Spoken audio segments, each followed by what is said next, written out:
سڵاوتان لێ بێم کاتتان باش لاڵقێکی دیکەی بەرنامەی هەفتانە لە کوردستان 24ەوە لەگەڵتانین. بەرنامەیەم جارشمان کۆمەڵێک بڕگە و بابەتی جیاواز لەخۆ دەگرێت تا کۆتایی لەگەڵمان بن. هاوڵاتیەک لە نێو ماڵەکەیدا بە ئاشێکی بەردین ڕۆنی قەزوان بەرهەم دەهێنێت.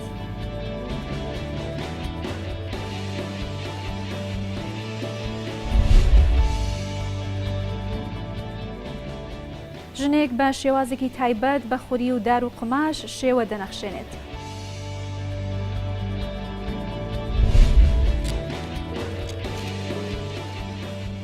گەنجێک کاری جوانکاری لە نێو باخ و شوێنە گەشتیاریەکان دەکات و بەهۆشیەوە چەند گەنجێکی دیکەی خستۆتە کار.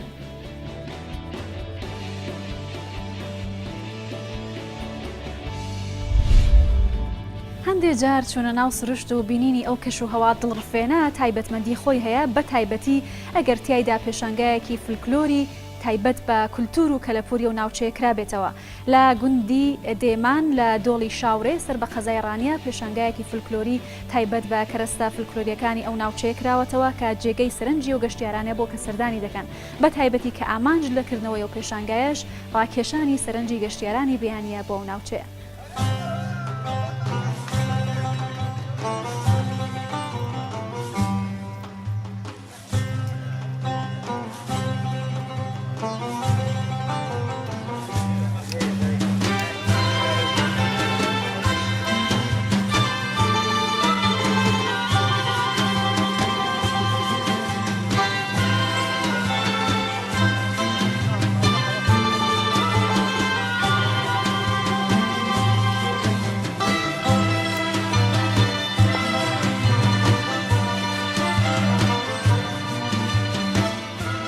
ئێمە کۆمەڵە گەنجێکی نووسمانە فیستیڤالێکی کلتوری بکەین کە ئەو شتان کۆنانەی هەمانە پێشتر هەمان بۆ لەزەی باوباپیرانمان بەکاری بێنیەوە بە خەڵکی بیانی و بۆ میوانانە بیناسێنین. ئەمڕۆ کۆمەڵێک شتی فۆلکلۆریمان داناوە ئەوانەی کە پێشتر بەکار هاتوونە دەمانێت بۆ میوانە بیانیانەی بناسێنین کە سەردانی ئەم فیستیڤالەمان دەکەن.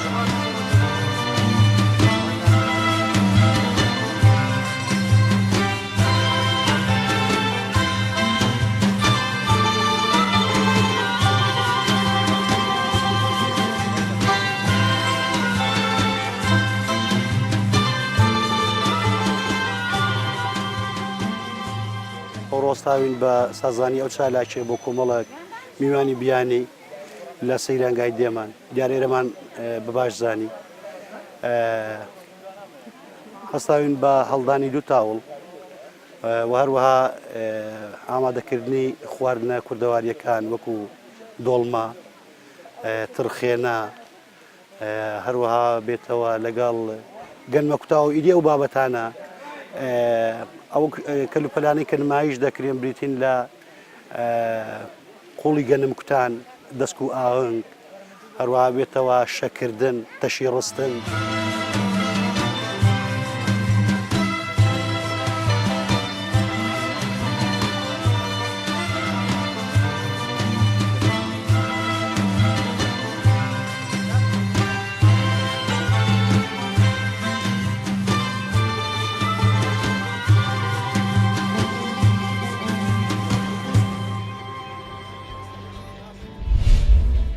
بەخێوکردنی ئاژەڵان و دابینکردنی پێداویستەکانیان زۆر جار کارێکی زەحمەتە بەڵام کەم کەس هەیە بزانێت ئەو پێداویستیانە چۆن بەرهەم دێن. سەرنج ڕاکێشتر لە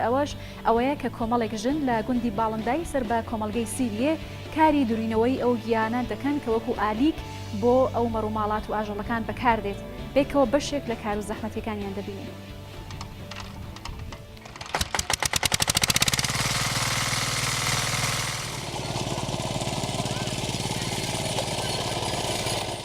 ئەم لێر هەنا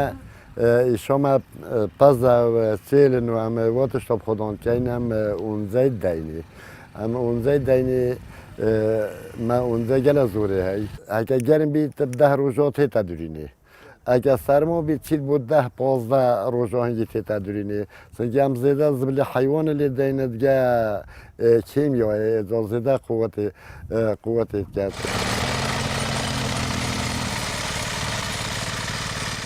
اونجا جهنه بيت ناخوتل اونجا تشترنيه بو حيوانه چونکە اونجا زۆر قووەتە و خواردنێکە خۆشە جی بۆ حیواناتە ببێندێ ما گەنم شۆمیژی چۆندە بەس گەنم شۆمی ئەم نەدەینە پەزە ئەم دەینە چێلۆ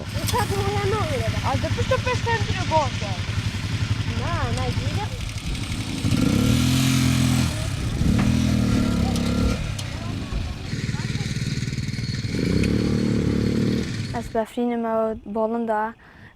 serdewre barzane ev zeviye çandinan ûnceya ve ez herû ger hevalet xwe kes têmevêrê şolet dikin û 4-5 saeta 6 saeta ev berheme tê bû çêla û bû heywan û bû mirîşka û bû bezêtkivî û bû gelek tişta tê tekarî înan û ez serbilinim ku ez wê şolê dikim û renge hene kesî diyabin xwe fişerên vîdeo şolê bikin bes ez serbilinim ku ez navê şolê dikim şoleka kurdewariye û ya bava pîrê me ye hewa pê zor pê xweşhalim ku wê şolê dikin.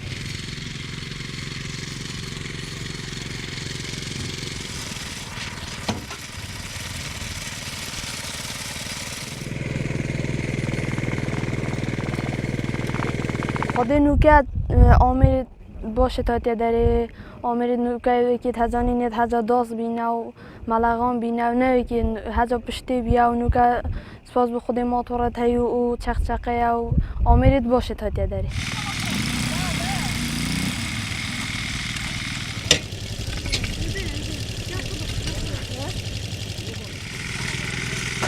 Heta rojek emrê me Mehmedû berdewamî ser wê şolê. Xwedê şoleka kurdewariye û bû qeblê me baş e û ne wekî şoleka dîkî re lawan e hinek kes nûke fişev jiyana me bêt bez jiyana me şwan xweştir e jûr da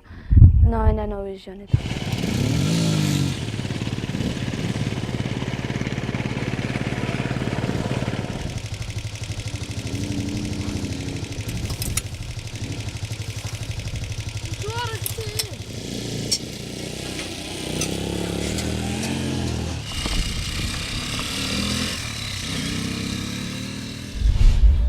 زۆرن و ئافرەتانەی کە هەوڵ دەدەن بتوانن کاری دەستی و هوەری جیاواز بە شێوازی جۆراوجۆر ئەنجام بدەن بەڵام کەمن ئەو کەسانەی کە توانویانە ستایلێکی تایبەتی هوەریان هەبێت یان ئەفراندن لە کارە هوەریەکانیاندا بکەن.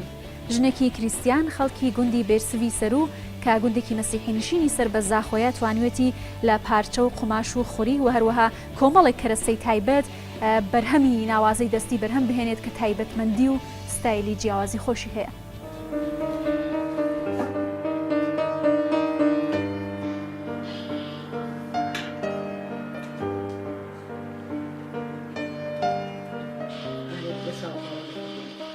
أنا اسمي دينا يوسف.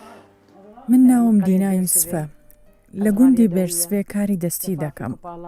لە وێنەی دەستەوانە و گوڵدانی بوو هەر شتێک بتانەوێت دروستی دەکەم دایکم هانیدام ئەم کارە بکەم پێشتر هەندێک کاری سادەم بۆ خزم و کەس و کارم دەکرد واتە لە شتێکی بچووکەوە بۆ گەورە سپاس بۆ خوا پێشتر کارم بۆ ناسیا و کەس و کارم و کچانی براکەم دەکرد بەڵام کە ئیشەکەم بەرەو پێش و ئێستا کاری گەورەتر دەکەم و دوکانێکیشمان هەیە لە زاخۆ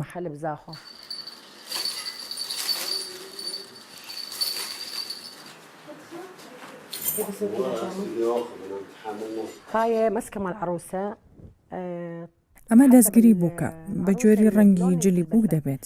ئەمە ڕەنگی کرێمی و سپیە بۆ جلی بووکێنی هەمان ئەو ڕەنگەیە بۆ ماوەی یەک ڕۆژ کارەکەم تەواو دەکەم ئەمەش چارۆگی بووکە کە هەمان ڕەنگی کرێمی و سپیە کە بووکێک داوای کردووە بۆی بکەم بێگومان من ژنی ماڵەوەم و کاری ماڵیش دەکەم کچەکەشم هاوکاریم دەکات لە کاری ماڵەوە و منیش کارەکەم دەکەم بەڵام کچە براکەشم هاوکاریم دەکات لەم ئیشەدا کە ناوی ساندیە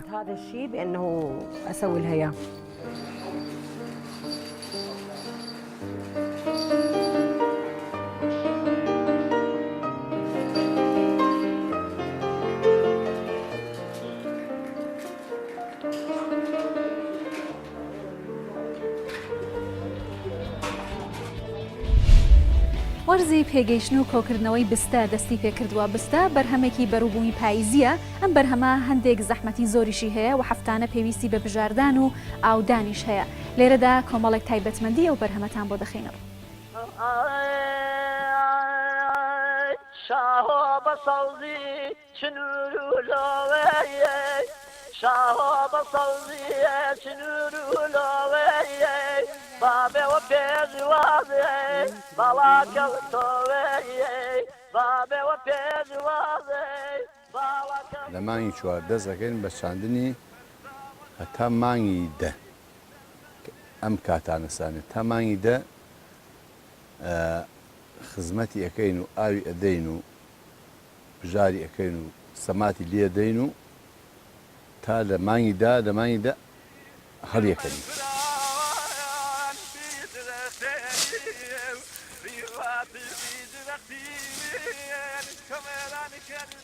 ئەمە لە کاوەڵ دەریەکەی کە لە کاوەڵ دەریەکەین ئەینێژین کە ئەینێژین ئیتر لە مانگی چوارە ئەوە لویا دیارە بارانبارینمان هەیە لە مانگی چوارە بارانبارین هەیە بە باران سەوزەوێ هەتاوەکو وەختی ئاودانی تێ وەختی ئاودانی تێ ئیتر ئاوی ئەدەین و بە خێریەکەین و خزمەتیەکەین.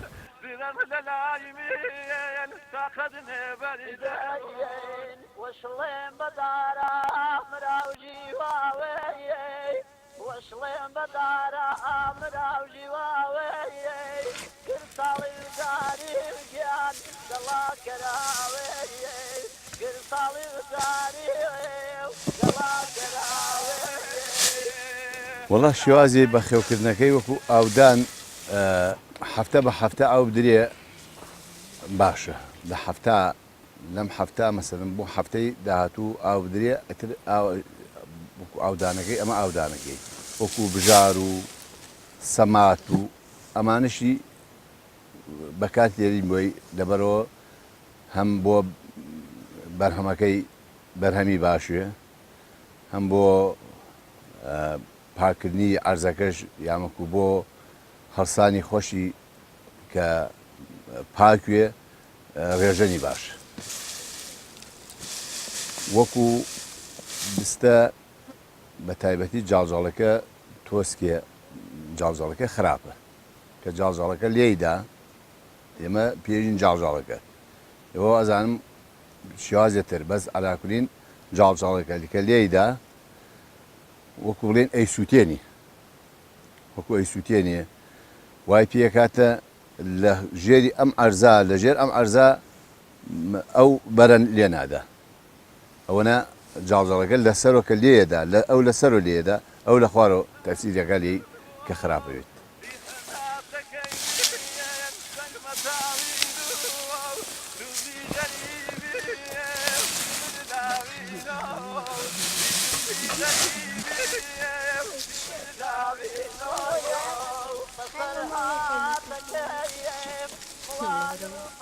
بۆ خواردنی ئەشێ بۆ خواردنی بڵێن برژاندن بۆ ڕۆنیش ئەشێت بۆ هەرتیان بەکاتێت بەس ئەزانم ئەمەیان خۆتان نەزانم خۆمان و ئەزانم ڕۆنی لێ ناکەین شکە بۆ لەبەرەوەی حکوومەتی ڕۆنکەرمان نییە نا ئەم بستە ینی ئەمەوەکو ئێمە پێژین بستەوەیەوە بەشێک عەلی بابای پێژن ئەمە ئەگەرەکو ساحەوی ئەم حکوومەتە نەوێ وەکو بڵێن بەروبوومێکی چاکە پاکە ینی بەخێوکەری ئیسانە من ئەوەنە ئەکەم بۆ خواردنی خۆم ئەگەر بزانم ئەوەنە ئەکەم بۆ فرۆشتن من ساڵان هەر ئەم ئەرزانە کە ئەی بینیت و دوورتان نزیک قەت ئەمان کردیە دەدوەن بووە حەد دەدوەن میم کردیە بە بستە یەک پارچە بە بستەوە کرێکار هەڵی کەندیە کرێکار چنێتیوە ئاش بووە لە سیروانە پاکی کردیە ئیساکە نە ئاشمان هەیە نە حکومەت لێمان وەرەگرێ ئیتر ئێمەش هەر ئەوەنەیەکەین بۆ خواردنی خۆمان.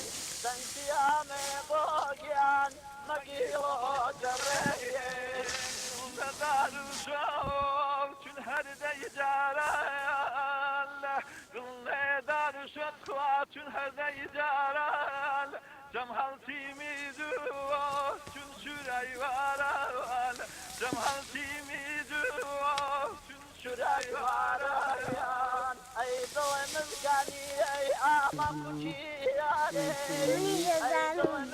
أمام كوتياري شاي شاي مسرداو شاي شاي مقرزنجان زمانك يا مفيراري زۆر جار دەگوترێتەوە بەرهەموو بەروبوومانەی کە لە ماڵەوە دروست دەکرێن هەم خۆماڵیترن تەندروستتر و نایابتریشن تام و چێژێکی جیاوازتریشیان هەیە. هاوڵاتیەک لە شیلادزێ چەندین ساڵە ئاشێکی بردینی لە ماڵەوە داناوە خەزوان دەهاڕێت. ئەو توانیوێتی بەو شێوەیە بتوانێت هەم ئەو بەرهەمە لە ماڵەوە بەکار بێنێت هەم بیخاتە بازاڕەکان و بیفرۆشێت. هاوڵاتیانیش پێشوازێکی باشیان لێکردووە.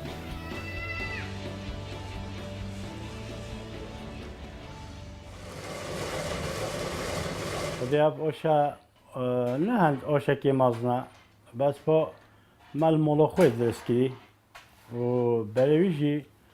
احتمال الفولو نبيسن الحدودي أو جي بيقول با تركوا هم نشيم چنا حدودي بخو براكي دي بين اون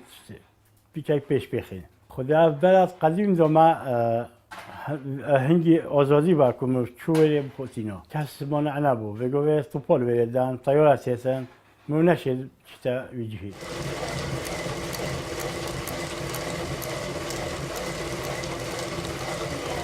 شوله کازانو یا بیم که یا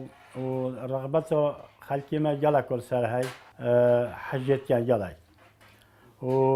و کازانو بیم که جی های منطقه ما بخونه یه منطقه ما نه رکانیانه دوشکانه یه نیویانه بارزانیا زباری همه جهاتی نویره ام بوچت کنجی و ام جت کرنجی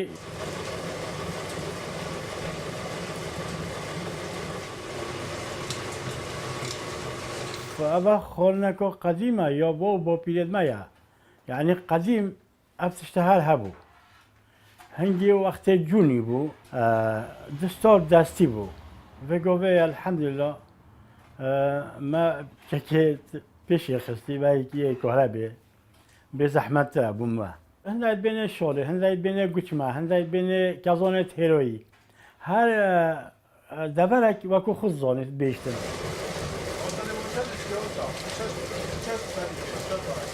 خودی خوشیوه گلا که هم علم بیشتر مسلمان و بو یعنی گلا که باشم مسلمان بو انسانی گلا باشم. اب خو من تشتی چویی یادی بنیشته نو من بنیشته باشدی و خرجیه چویی. اونیا کو مثلا احتمال کنجیو سخت هبیتن یا خارجی. بس كازونو خارجي من قلنا با هبيتن ما هي بضربت دي خد السعرات واز مناسبا جالك هند جرونينا بولو بيرون ما 10,000 سوسن يتهيروي ها كا ام هشتل دي الرانك همو هر بجمعون هندا كيف خونه هندا كوكتيل جوزال بين ما بكنانو هندا بين هاي تشتكل بيشتن يهاي كنجوت كتانو يهاي بالا بتري خلقي ما حس جوزات ياد وكنجيت قلاندي الناس بكري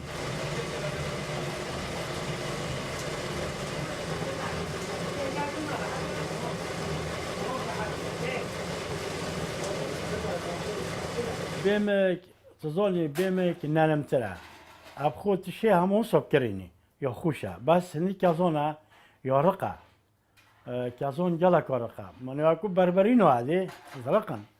بس فو هكا بيم كيف كان أنا جلا يرونتر ليست و طماع خوشتش ليست هندي بيم كا يوبيشا كتعلى جبا بنيشتوه بتلا هندي كازونا شرين تلا تبليه شرينة أزو من حش أولي جالموكوت كا كازونات هذا ما بيشكو بيبقى وصل الناشيون تيرو ما تشيكن والله أبو أمود حيوم كاس ربهم من هنداي مكين إنون من سيتشو مكين دينامو ما خراب كان بيبا نشوف زبرينا حتى ما عندك دينامو از ماستر إنون يت حبت حصان بينش حصان هوسا أو ما يخسني الحمد لله يلا كونو جحا نا أول كو همون بيجوا بسدي كازون كي وتدي تشوي هكذا تقول هشيونا بيدي كازون ساده كان يعني كات تجيب بجينا ولا تبي دائما كاوش درسي تبي و زابر و الهندوب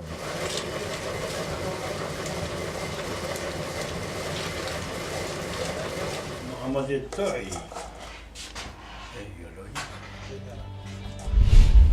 زۆر جار ژیانی شارنشینی بوونی باڵەخانە بەرزەکان و ئەو قەرەباڵغی کە لە ناو جەنجاڵی شارەکاندا هەیە دەرونی مرۆڤ ماندوو دەکات. زۆر کەسەیە لە شوێنە جیاوازەکانەوە بە دوای سەوزایی و شوێنێکی کراواتردا دەگەڕن بۆی کە بتوان هەناسەیەکی ئارامی تیا هەڵبکێشن. گەنجێک لە شاری سلێمانی بە کار و سەلیقەیەکی جوانەوە کۆمەڵی گەنجی تریشی خستۆتە ناو کار و دیزاینی باخ و شوێنە گشتیەکانەکات.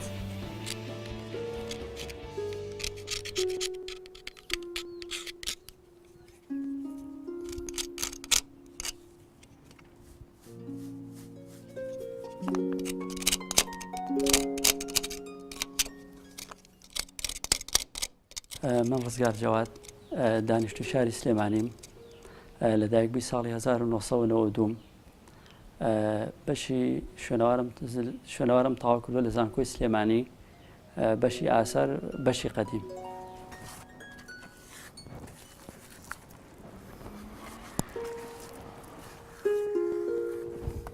سەرەتا من خوێندکاری بەشی شوێنەوار بووم لە زانکۆی سلێمانی بۆ بەحسی کۆتایی چون مەرحەلە چوارم نەحتێکم دروست کردەوە کە نەحتەکە زۆریان بەدڵ بوو باش لە دوای ئەوە حەزم کرد وەکو هونەر بێتە خولیایەکی کارێکی ڕۆژانم.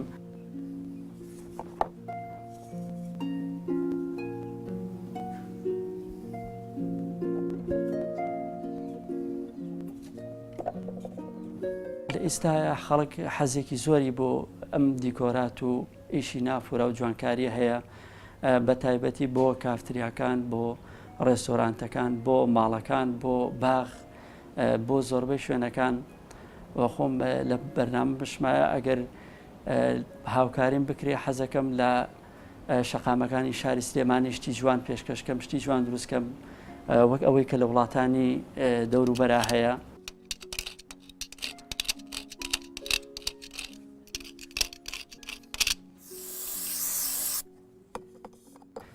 کارەکان بەپێی کارێک بۆ کارێکی تر جیاوازە هەنێک کار هەیە گەورەیە هەنێک کار هەیە بچووکترە کاتی کەمترەوێ هەنێک کاریش هەیە هەر بچووکترە لە گەورەکە کاتی زیاترەوێ بەڵام ئەو وردەکاری زیاتر تایە. سەرەتای کارکردنی ئێمە سەرەتا شوێنەکە هەڵەبژێرین تەختیەکەین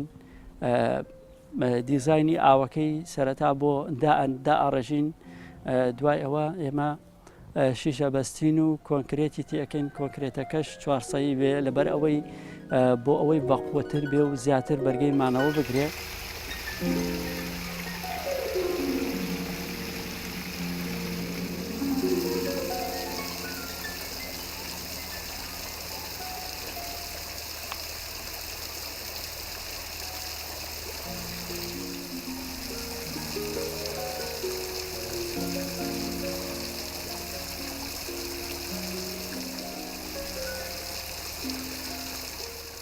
کارەکەمان ئێستا هاتوۆتە کۆتایی ئەبێت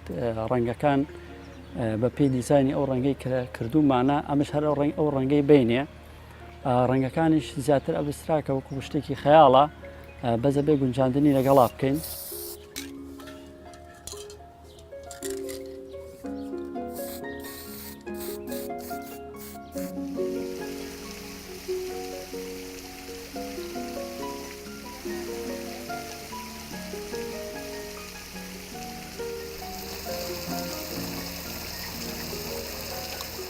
هەوڵمان داوە لە بەشێکی کارەکانمە وەکو سروشتی لادەکانی کوردستان بێ هەم لە ڕۆ هونەرێکەوە هەم لە وەکو شکڵ لە شوێنە لادێ کوردستانەکانی خۆمان بچێت.